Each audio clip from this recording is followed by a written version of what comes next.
الحمد للہ الحمد للہ رب العالمین والصلاة والسلام علی سید الانبیاء والمرسلین وعلی آلہ الطیبین الطاہرین واصحابہ اجمعین اما بعد فقد قال اللہ تبارک و تعالی فی القرآن المجید اعوذ باللہ من الشیطان الرجیم بسم اللہ الرحمن الرحیم سبحان الذی اسری بعبدہ لیلا من المسجد الحرام الی المسجد الاقصی الذی بارکنا حولہ لنریہ من آیاتنا انہ هو السمیع البصیر آمنت باللہ صدق اللہ العظیم۔ اللہ رب العزت کی حمد و ثنا کے بعد اور پاک پیغمبر صلی اللہ علیہ وآلہ وسلم پہ ہدیہ درود و سلام پیش کرنے کے بعد نہایت واجب الاحترام خطیب امام مسجد حاجہ علامہ راشد صاحب، محترم المقام جناب پروفیسر سعید صاحب، دیگر معزز علماء، سامعین، بزرگوں، دوستوں، عزیز بھائیوں، درس قرآن کی ترتیب میں تو ہم عابدون تک پہنچے تھے کہ جو لوگ اپنی زندگی کی بنیاد تقوی پہ رکھتے ہیں، پرہیزگاری پہ رکھتے ہیں، خدا کے خوف پہ رکھتے ہیں، ان کی جانیں بھی اور ان کے مال بھی اللہ خرید لیتا ہے، اور ان کی پھر آگے نشانیاں جو تھیں کہ وہ تائبون ہیں، عابدون ہیں، حامدون ہیں، تو وہ ہم نے عابدون تک یہ بات پہنچی تھی، اور ہم نے مختلف لوگوں کے نظریات آپ کے سامنے رکھے تھے کہ کچھ لوگ کہتے ہیں کہ انسان مجبور محض ہے، جبریہ، کچھ قدریہ ہیں، وہ کہتے ہیں کہ نہیں، انسان پیدا ہونے تک تو اللہ کا محتاج ہے، اس کے بعد مختار ہے۔ تو ہم نے اسلام کا عقیدہ آپ کے سامنے رکھا تھا کہ ہر قسم کی طاقت اللہ عطا کرتا ہے اور اس کو استعمال کرنے کا اختیار مجھے دیتا ہے۔ تو یہ بنیادی امتحان ہے انسان کا اس دنیا میں کہ جتنی بھی طاقت کسی کے پاس ہے وہ اللہ کی دی ہوئی ہے۔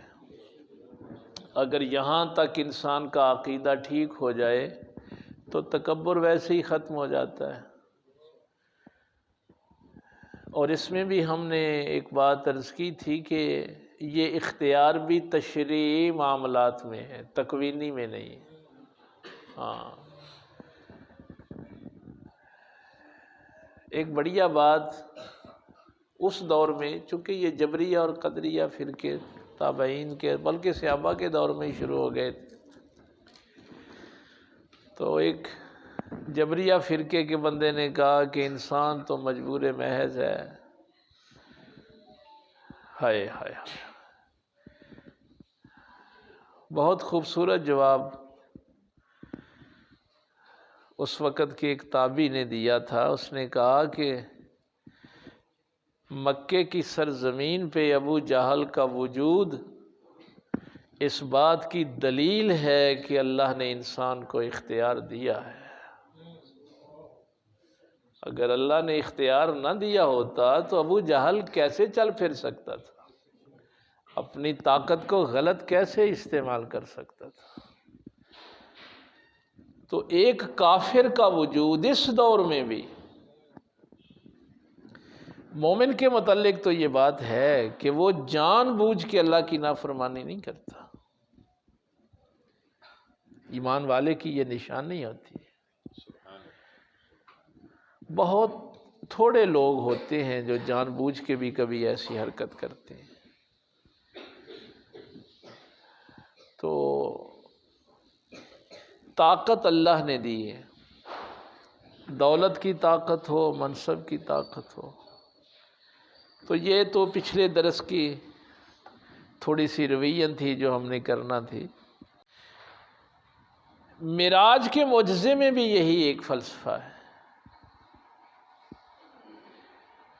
عربوں کے نزدیک میں تھوڑا سی ان کی بیک گراؤنڈ آپ کو عرض کر دوں کہ لفظ سبحان سے یہ شروع کیوں کیا گیا۔ عرب کہتے تھے کہ جیسے ہمارے سردار ہیں، بادشاہ ہیں، بڑے طاقت والے ہیں، ویسے ہی محمد صلی اللہ علیہ وسلم کا بھی ایک بادشاہ ہے، تو بادشاہوں کے پاس طاقت تو ہوتی، لیکن بادشاہ سارے کام نہیں کر سکتے۔ بادشاہ سارے کام نہیں کر سکتے۔ ایک بات وہ جو کہتے تھے، اور یہ انہوں نے یونان کے فلاسفہ سے بات لی ہوئی تھی، افلاطون سے،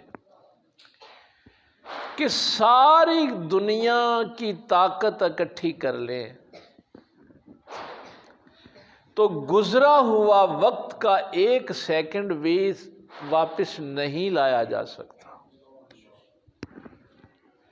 یعنی بادشاہ سارے بھی اکٹھے ہو جائیں تو جو وقت گزر جاتا ہے نا، اس وقت کو کوئی طاقت واپس نہیں لا سکتی۔ یہ میں نے ایک مثال دی ہے، بہت سی ان کی مثالیں سیرت کی کتابوں میں لکھی ہوئی ہیں کہ وہ بادشاہوں کی کس کس طاقت کا انکار کرتے تھے۔ تو وہ کہتے تھے کہ ٹھیک ہے، اللہ بھی ایک بادشاہ ہے، لیکن بادشاہ سارے کام تو نہیں کر سکتے۔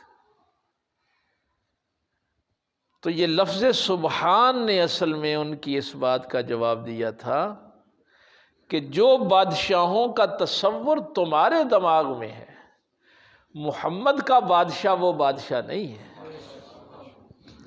وہ ہر قسم کے نقص سے پاک ہے۔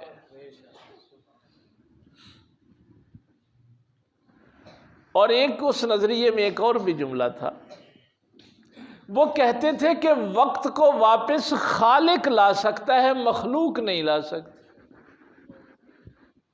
ہاں، اس فلسفے میں یہ بھی ایک بات تھی۔ اسی لیے جب پاک پیغمبر صلی اللہ علیہ وسلم نے سورج کو واپس پلٹایا تھا تو انہوں نے سجدے کی اجازت مانگی تھی، کیونکہ ان کے ہاں یہ بات پختہ تھی کہ وقت واپس نہیں آ سکتا۔ تو یہاں پہ چونکہ 2 چیزیں ہیں نا انسان کے پاس، ٹائم اینڈ سپیس، زمان ہے یا مکان ہے، تو نہ زمان کی اہمیت ہے نہ مکان کی اہمیت ہے۔ یہ بات ذہن میں رکھنا۔ اہمیت تو ہوتی ہے اللہ کی تجلیات کی کہ کسی وقت میں وہ اپنی تجلی کا ظہور فرمائے یا کسی مکان میں اپنی تجلی کا ظہور فرمائے۔ کئی دفعہ جب لوگ یہ کہتے ہیں نا، دیکھو جی اللہ نے فلاں کو اتنا دیا اور ہمیں کم دیا، اللہ کے عدل پہ بات کرتے ہیں۔ اللہ فرماتا ہے کہ ہم نے 24 گھنٹے سب کو ایک جیسے دیے، ہم نے عدل کیا ہے۔ ٹائم اینڈ سپیس کی سائنس کی بھی ساری بحث ٹائم اینڈ سپیس کی ہے، تو اللہ کے اس عدل کا کوئی انکار نہیں کر سکتا۔ جیسے 24 گھنٹے میرے ہیں ویسے ہی راشد صاحب کے ہیں، ویسے ہی پروفیسر صاحب کے ہیں، ویسے ہی آپ کے ہیں۔ اب یہ آپ کی مرضی ہے کہ آپ اس وقت کو روشن بناتے ہیں یا سیاہ کر لیتے ہیں۔ وہ شخص ہلاک ہو جاتا ہے جو اپنی فرصت کو برباد کرتا ہے۔ یہ نہج البلاغہ میں سرکار مولا علی کا جملہ ہے، جس نے اپنی فرصت برباد کر دی اس نے اپنے آپ کو ہلاک کر دی۔ تو وہ جو ایک خدا کا تصور ان کے ہاں ایک بادشاہ کا تصور تھا، انہیں یہ بتایا جا رہا ہے کہ نہیں، اللہ جو بادشاہ ہے وہاں تم کسی بھی کمزوری کی نسبت نہیں کر سکتے، یہ تمہارے بادشاہ ہیں جو کچھ کام کر سکتے ہیں، کچھ نہیں کر سکتے۔ یہ محمد رسول اللہ صلی اللہ علیہ وسلم کا اللہ ہے جو ہر کام کر سکتا ہے، اور اس کی طاقت سبحان کے متعلق شاید میں نے پہلے بھی کبھی آپ سے یہ عرض کیا ہو کہ یہ جو عقائد کی کتابیں ہیں نا ہماری، سبحان اللہ کا یہ علیحدہ ایک چیپٹر ہے کہ جب آپ لفظ سبحان کہتے ہیں تو آپ کے ذہن میں اللہ کا کیا تصور آتا ہے؟ اللہ کا، اس کی ذات پاک ہے، اس کی صفات پاک ہیں، اس کے اسماء پاک ہیں، اس کے افعال پاک ہیں، اور اس کے احکام پاک ہیں۔ اس کا ہر حکم پاکیزہ ہے، اس کا ہر فعل پاکیزہ ہے، اس کا ہر اسم وَلِلَّهِ الْأَسْمَاءُ الْحُسْنَى۔ تو ہمارے ذہن میں جو اللہ کا تصور ہے وہ پتہ نہیں کیسا ہے، ہم تو بڑا کمزور سا اللہ کو سمجھتے ہیں۔ تو یہ مشرکین مکہ کو اور بتایا پتہ ہے کس موقع پہ جا رہا ہے؟ یہ شیب ابی طالب کے 3 سال گزار کے میرے پاک پیغمبر صلی اللہ علیہ وسلم، اب وہ دیمک نے چاٹ دیا تھا اس معاہدے کو۔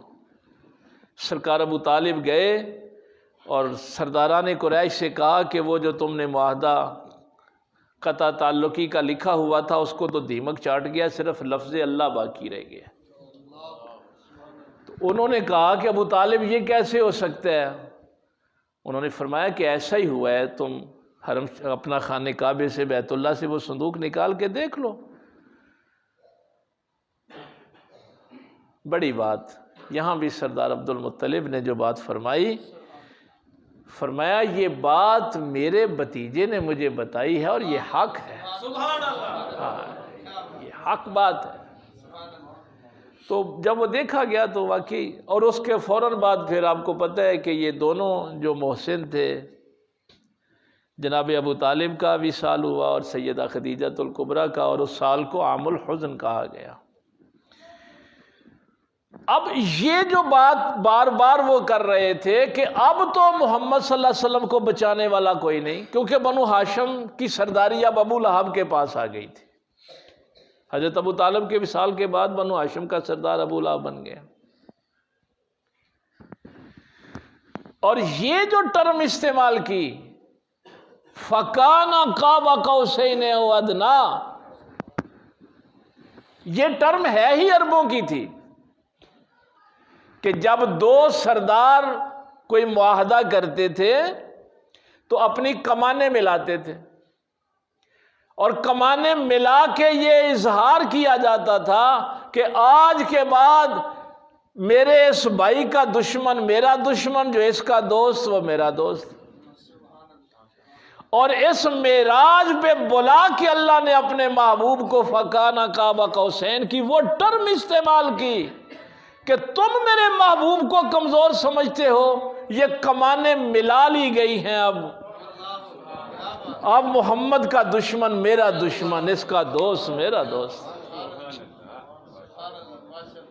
اور پھر وہ غزوہ بدر میں سارے وہ سرداران قریش مار دیے گئے تھے۔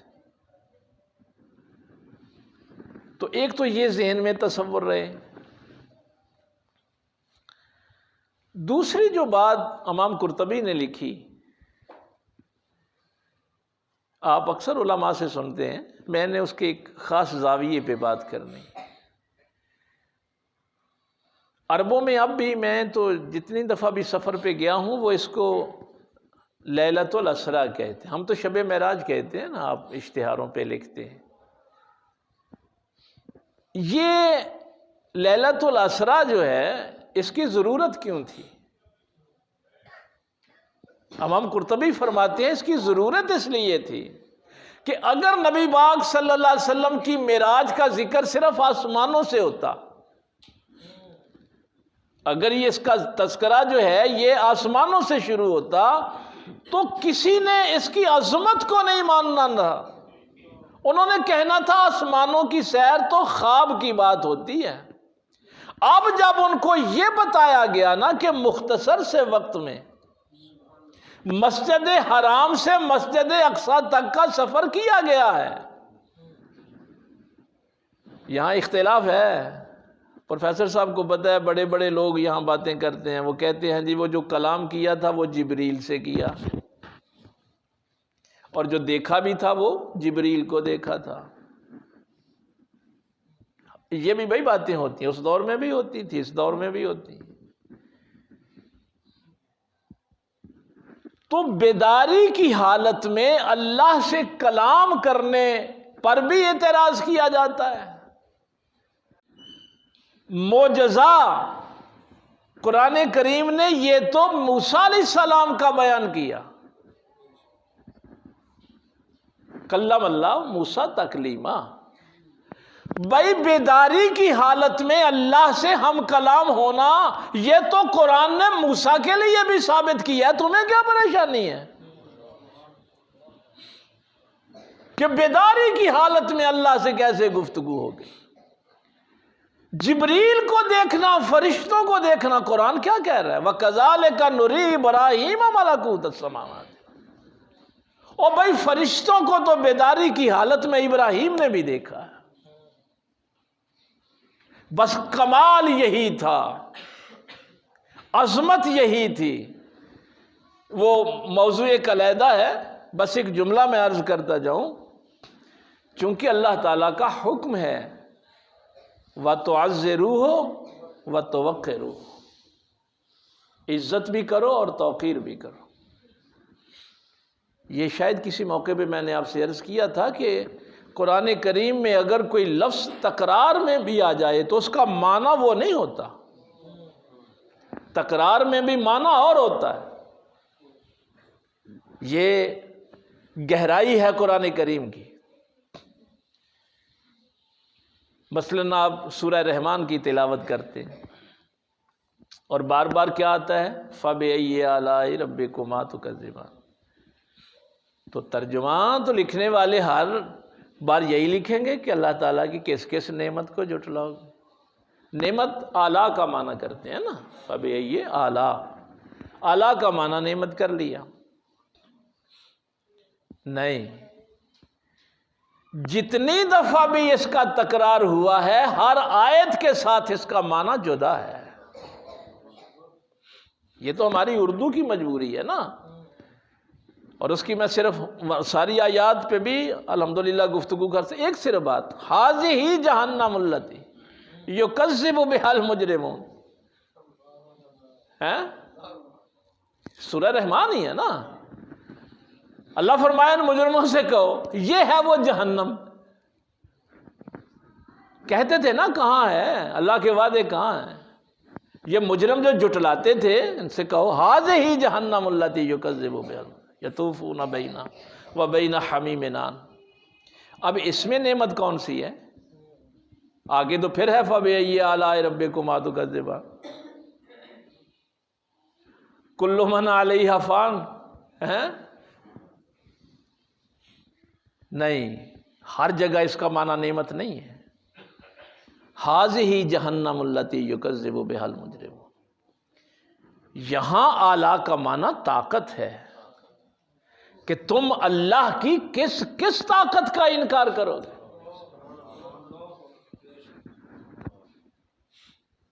تو اگر کبھی لفظ میں تکرار آ بھی جائے تو معنی جدا ہوتا ہے۔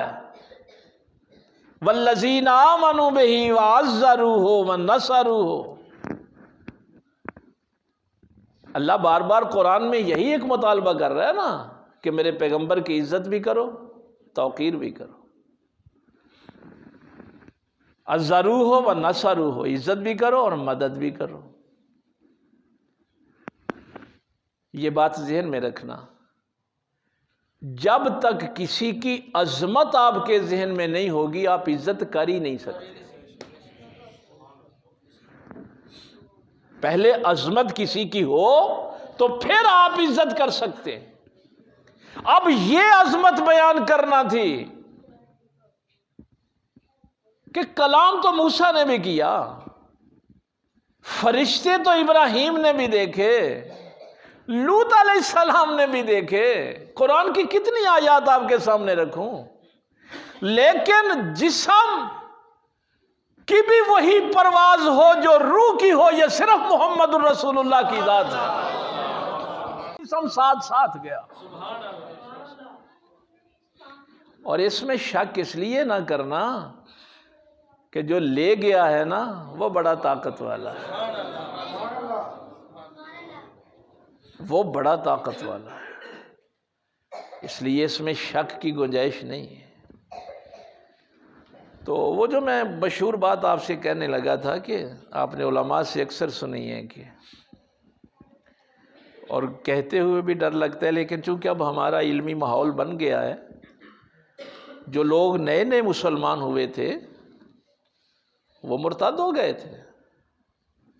جب نبی پاک صلی اللہ علیہ وسلم نے آ کے یہ بات بیان فرمائی نا کہ میں رات کے تھوڑے سے حصے میں مسجد حرام سے مسجد اقصیٰ تک اور پھر یہ سیر کر کے آیا ہوں، تو جو لوگ نئے نئے مسلمان ہوئے تھے انہوں نے انکار کر دیا تھا۔ کافروں کا انکار تو اپنی جگہ، نئے نئے مسلمانوں نے بھی انکار کر دیا تھا۔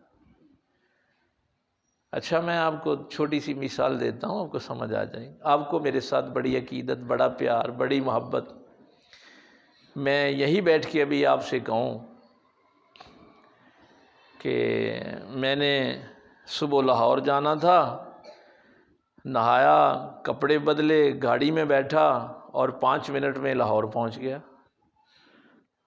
تو جب لفظ 5 منٹ آئے گا نا تو آپ سارے کہیں گے نہیں یہاں کو گڑبڑ ہو گئی ہے، ممکن نہیں ہے۔ معجزہ کہتے ہی اسے ہیں جو عقل کو عاجز کر دے۔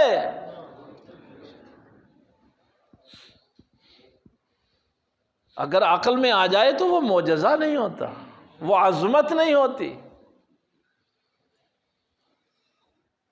تو ان کے ہاں بھی یہی تھا۔ بس یہ امام قرطبی کے 2-3 جملے بڑے کمال کے ہیں۔ اب یہ اکٹھے ہو کے کہ کافی مسلمان جو ہیں انہوں نے کہا کہ نہیں نہیں یہ بات نہیں ٹھیک، ہم نہیں مانتے، رات کے اتنے تھوڑے سے حصے میں یہ سفر ہو ہی نہیں سکتا۔ تو سرکار ابو بکر صدیق رضی اللہ تعالیٰ عنہ کے پاس گئے ہیں اور جا کے کہا کہ اگر کوئی بندہ یہ کہے کہ میں رات کے تھوڑے سے حصے میں یہ سفر کر کے آیا ہوں، آپ نے فرمایا کہ یہ تو ممکن نہیں ہے، عقل نہیں ہے اس کو مانتی۔ ہائے ہائے ہائے، انہوں نے کہا پھر تیرا پیغمبر کہتا ہے، تیرا نبی کہتا ہے۔ بس اگر آپ کی توجہ ہو، اب جب یہ کمزوری کی نسبت پاک پیغمبر کی طرف انہوں نے کی نا، تو سرکار ابو بکر صدیق نے فرمایا تم جھوٹ بولتے ہو۔ یہ ایک خاص جملہ تھا اس میں، یعنی عقل تو مان نہیں رہی، اور میں نے بھی کہہ دیا کہ یہ ممکن نہیں۔ انہوں نے کہا پھر حرم شریف میں چل، تیرا نبی بیان کر رہا ہے کہ یہ سارا کام ہوا ہے۔ پہلا جواب یہ تھا تم جھوٹ بولتے ہو۔ اگر کبھی ذہن میں کوئی کمزوری پیغمبر کی طرف جانے لگے تو اپنے آپ کو جھوٹا کہہ لینا، پیغمبر کی طرف نہ نسبت کرنا۔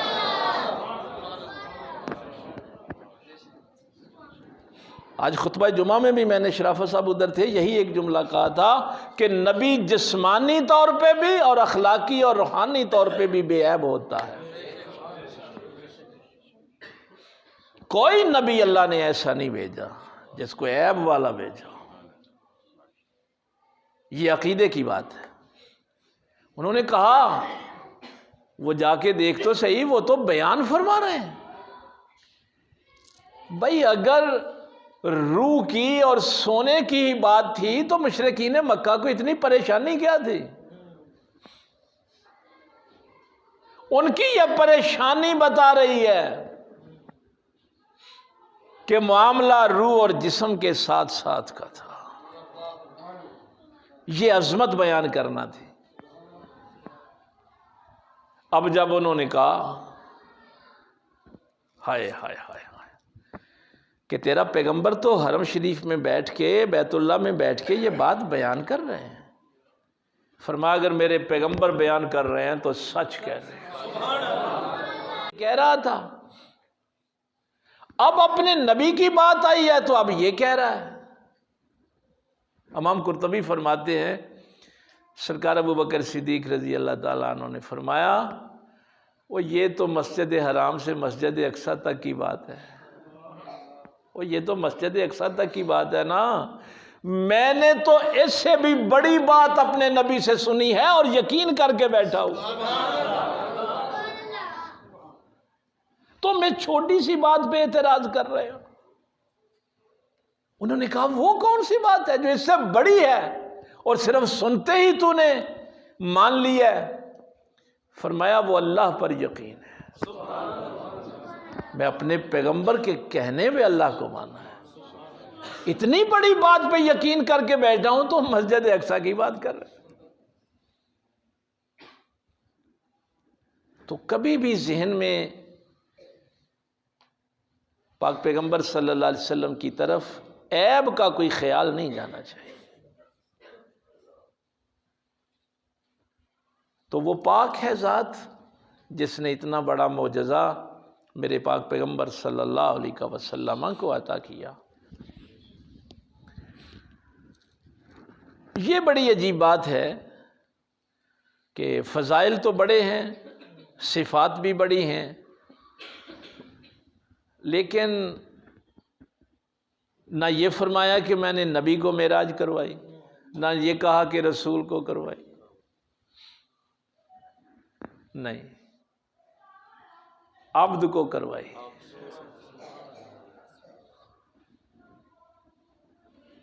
یہ اگر بندہ صرف اتنی سی بات سمجھ لے، اپنے بندے کو لے گیا. کئیوں نے یہاں یہ بھی کہا تھا کہ لے گیا ہے تو وہی ملاقات کر لیتا، لیکن ایک مفسر نے بڑی بات کہی. اس نے کہا ضروری تھا، آیا میثاق میں چونکہ یہ بات ہوئی تھی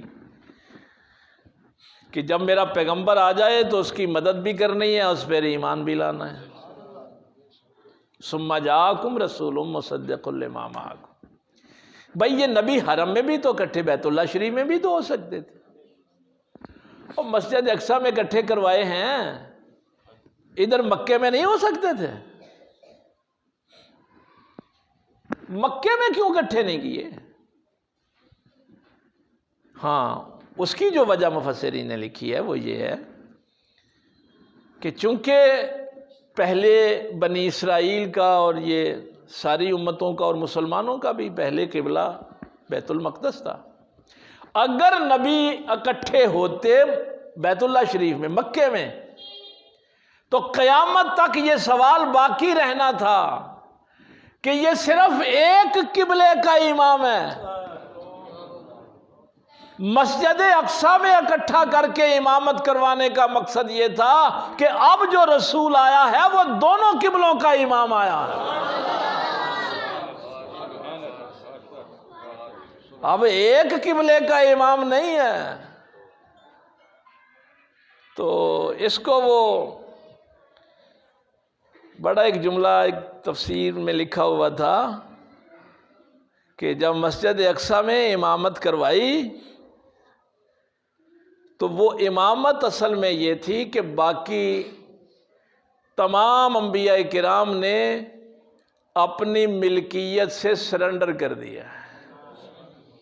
اب اس کائنات کا واحد امام جو ہے وہ صرف رسول اللہ صلی اللہ علیہ وسلم کی ذات پاک ہے.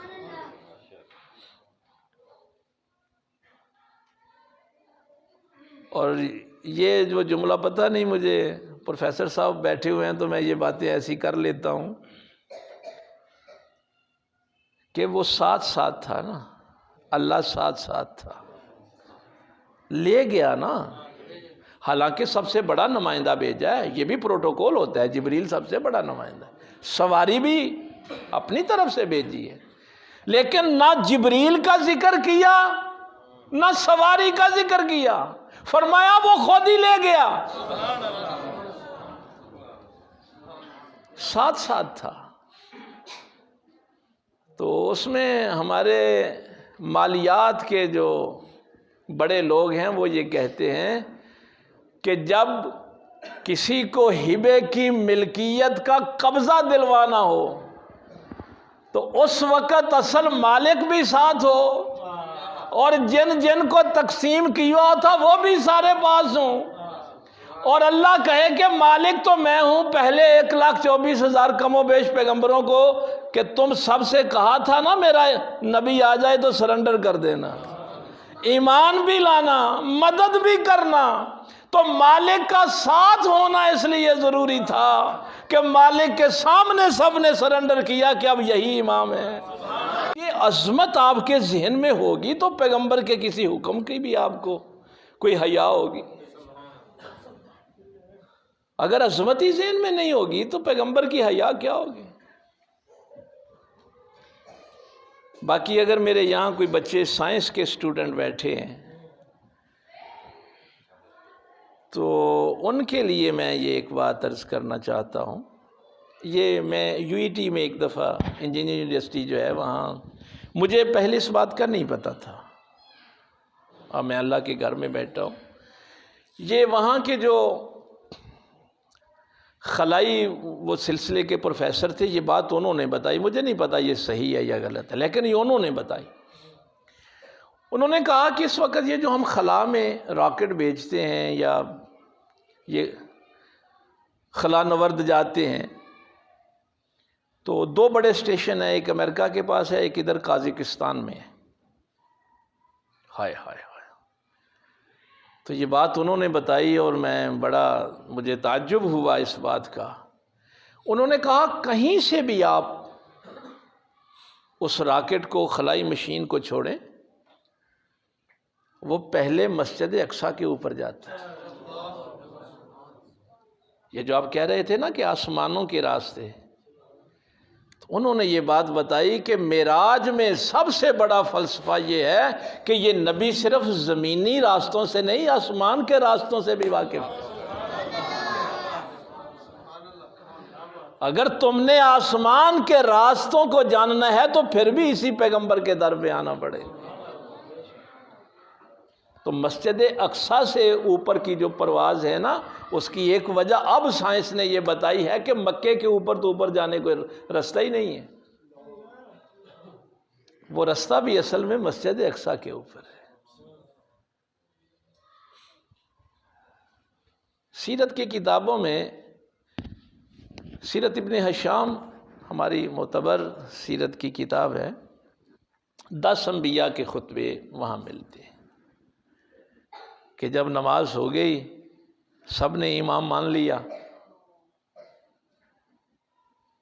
یہ ویسے نور بشر کے جھگڑے میں بھی بڑی عجیب بات ہوتی ہے، بڑی دیر ہو گئی مناظرے ہوتے ہوئے، معراج نے یہ معاملہ بھی حل کر دیا تھا کہ اس کائنات میں جو انسانوں کا معاملہ ہے، بشریت کا معاملہ ہے، تو انسانوں میں سب سے افضل انبیاء ہوتے ہیں،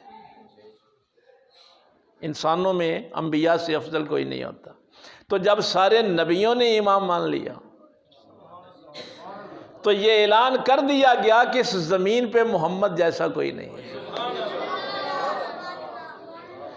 اور سدرہ پہ جب جبریل پیچھے رہ گیا تو پھر آسمانوں پہ بھی اعلان کیا گیا کہ فرشتوں میں بھی میرے محبوب جیسا کوئی نہیں۔ معراج نے ایک یہ بھی معاملہ حل کیا تھا۔ تو جب پھر وہاں خطبہ ہوا، امامت ہو گئی، جبریل نے اذان کہی، ہائے ہائے ہائے ہائے، تو پھر وہاں ایسے ہی بھائی ایک جلسہ بھی ہوا ہے، اس جلسے کے پہلے خطیب جو تھے حضرت آدم علیہ السلام تھے. انہوں نے خطبہ دیا، تمام حمد و صلاح کے لیے جس نے مجھے مسجود ملائک بنایا، میری توبہ کو قبول کیا، جو جو کچھ اللہ تعالیٰ نے صفات عطا کی تھیں ان تمام صفات کا اظہار کیا. بس میں چھوٹا چھوٹا ٹچ دیکھی. نوح علیہ السلام نے بھی اپنی صفات کا ذکر کیا، ابراہیم علیہ السلام نے بھی کیا، موسیٰ علیہ السلام نے بھی کیا، عیسیٰ علیہ السلام نے بھی کیا، اور پھر صدارتی خطبہ ہوا میرے پاک پیغمبر صلی اللہ علیہ وآلہ وسلم کا خطبہ، اور ارشاد فرمایا تمام حمد و صلاح کے لیے ہے جس نے مجھے رحمت للعالمین بنایا.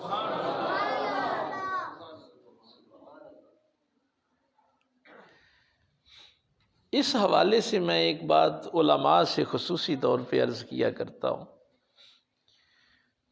کہ جب میں اپنے پیغمبر کو رحمت للعالمین مان لیتا ہوں تو اس کے بعد پھر اس ساری مخلوق کے ساتھ میرا تعلق دشمنی کا ہے یا ہمدردی کا ہے؟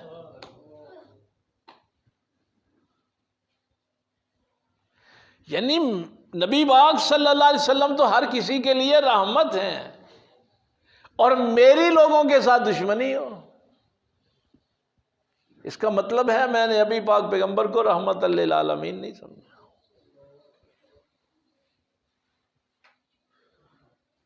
تو پہلا جملہ یہ تھا کہ اس اللہ کی حمد ہے جس نے مجھے رحمت للعالمین بنایا، فتح للناس.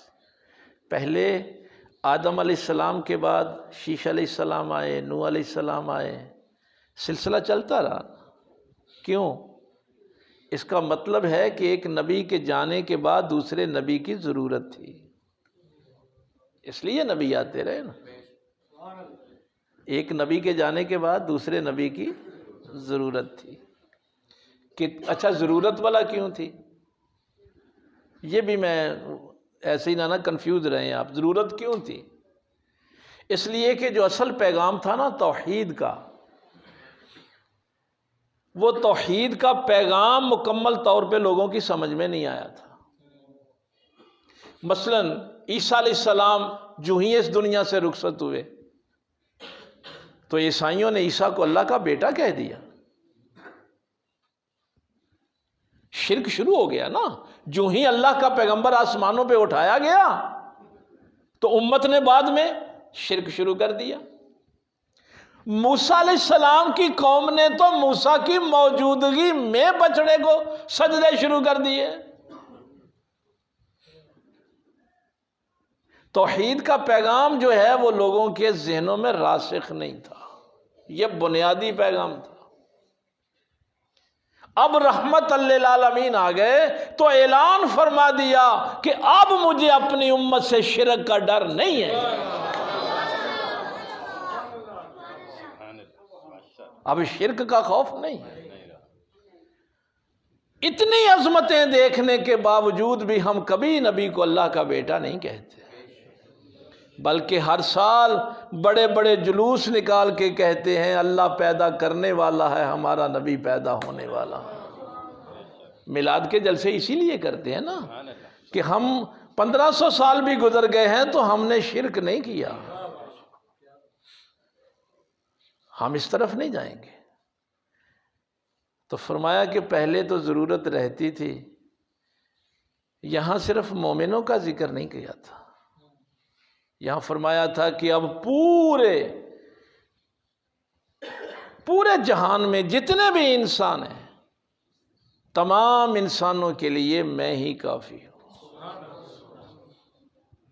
اب میرے بعد کسی اور کی ضرورت نہیں ہے.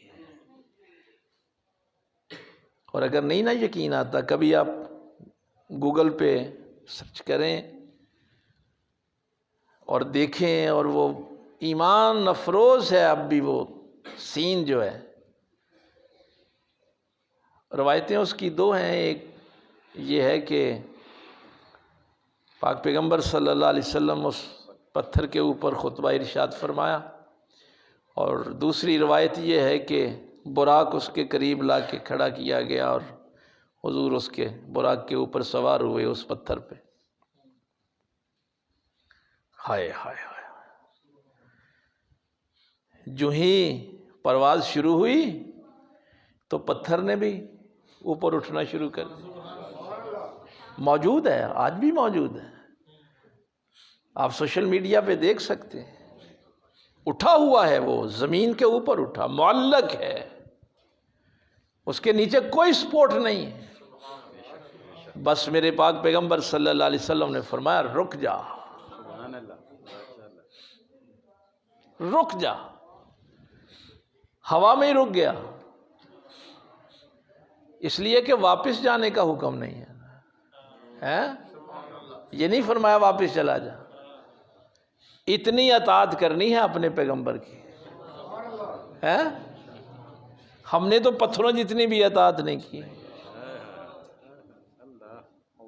جہاں کہیں رک جاؤ بس رک جانا ہے۔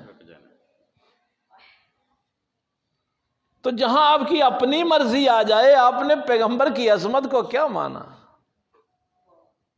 وہ پتھر آج بھی اعلان کر رہا ہے کہ اگر تم دل سے، چونکہ اب آج کل جو سائنس کی ریسرچ ہو رہی ہے وہ یہ ہو رہی ہے کہ پہلے یہ چلتی رہی ہے بات کہ جمادات جو ہوتے ہیں نا، ان میں عقل نہیں ہوتی، شعور نہیں ہوتا، جمادات یہ پتھر وغیرہ جو ہیں ان میں شعور نہیں ہوتا، عقل، لیکن اب ریسرچ ہو رہی ہے کہ ان میں عقل ہے۔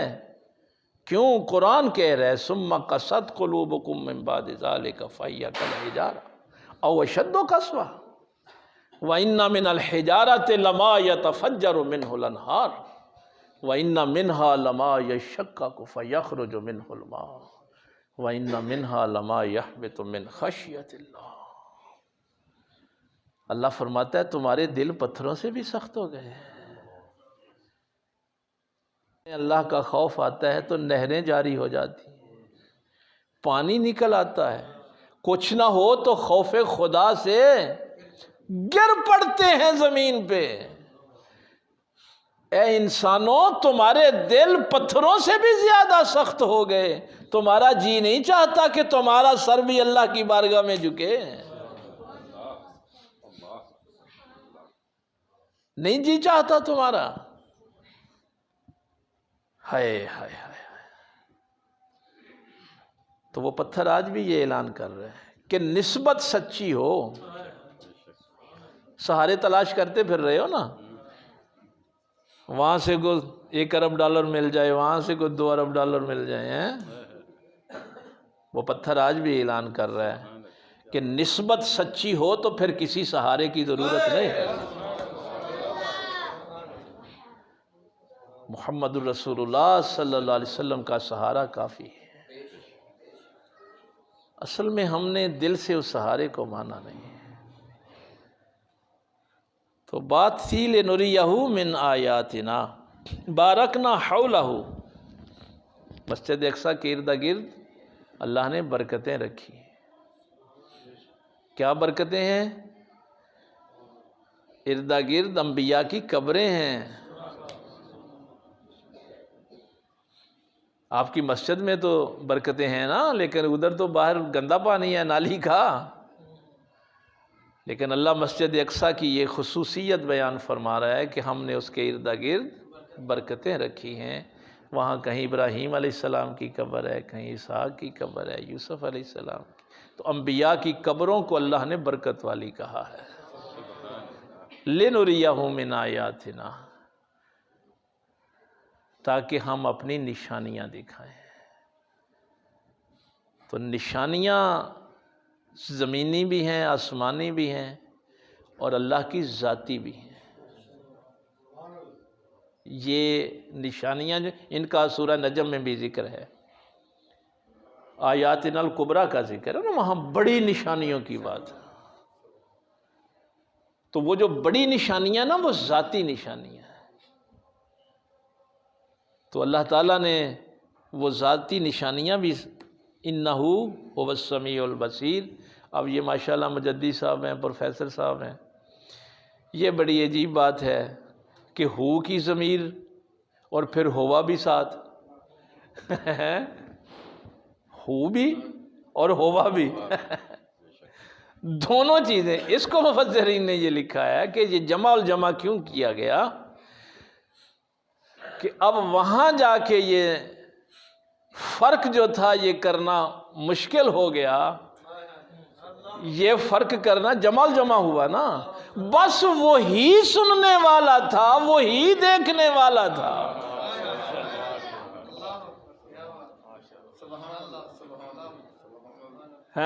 وہی صرف دیکھنے والا تھا، وہی سننے، اسی کو اعلیٰ حضرت نے کہا تھا نا، اسی کے جلوے اسی کو ملا، اسی سے اس کی طرف گئے تھے۔